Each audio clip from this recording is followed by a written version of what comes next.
In this video, we're going to give the user control over the timer by allowing them to increase the number of minutes on the timer, decrease the number of minutes, reset the value to 1 minute, increase the seconds on the timer, or decrease the seconds on the timer.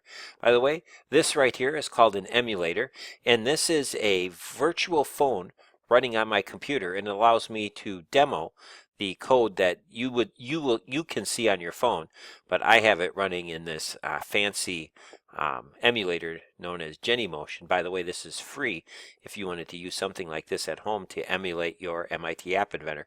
We'll be using an emulator in this course a little later in the class, but we're going to have an emulator as well.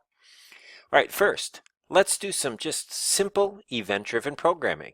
We're going to go to our button, minute plus, click, and when we click on that, what we want to happen is we want our minute to increase by 1.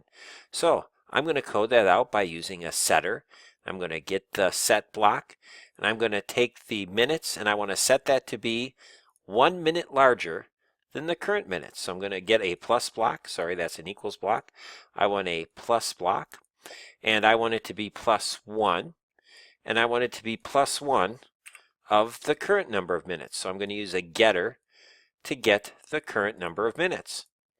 Now you'll notice when I try to get this button to work here, I hit it 1, 2, 3 times. Even though I hit it 3 times, and this should now say 4 minutes, it doesn't. Why not? Because I haven't updated the display. And in order to get that value, you have to update the display by changing the labels. Now, that's actually a really complex process, and I've written that code for you. So you're not going to have to update that.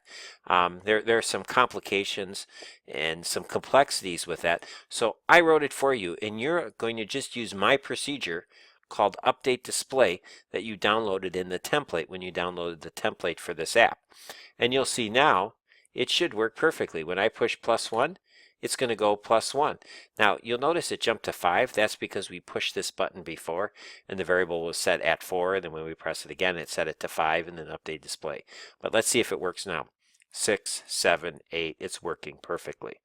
Now I'm going to do the same thing for minus minutes, but plus minutes and minus minutes are so similar.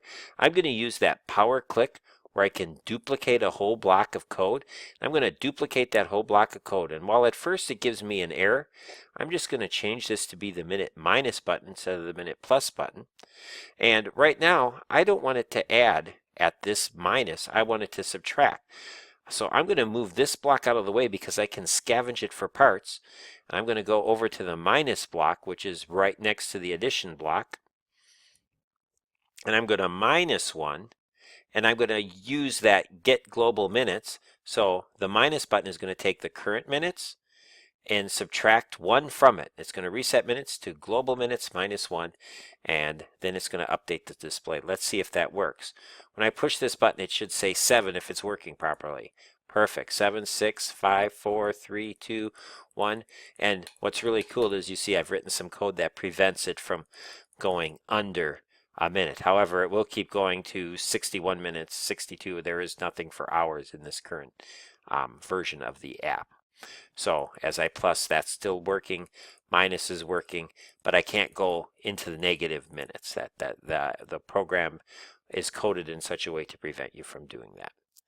Now, the seconds buttons are so similar to the plus buttons that I'm just going to duplicate the code.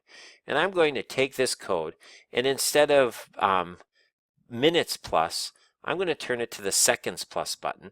And I'm just going to change this to seconds. I'm going to change this to seconds. Now I'm going to test the code to see if it works. And do the seconds minus. Oh, sorry, plus, I haven't written the minus button code yet. Yes, they add up perfectly. And just for fun, let's see if it wraps around correctly. So when it goes to 2:59, the next one should change this to 3, and it does. So that was all the code provided to you by the update display that makes sure that wrapping around works correctly.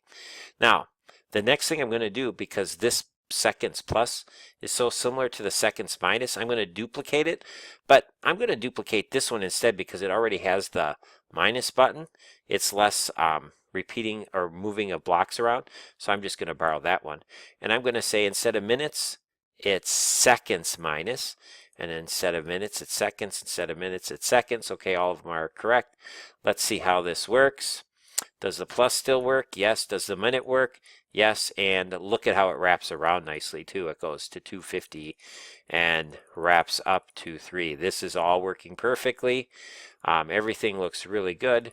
And the code is written absolutely perfectly. There are no problems in it, and it's running just as I would expect it to.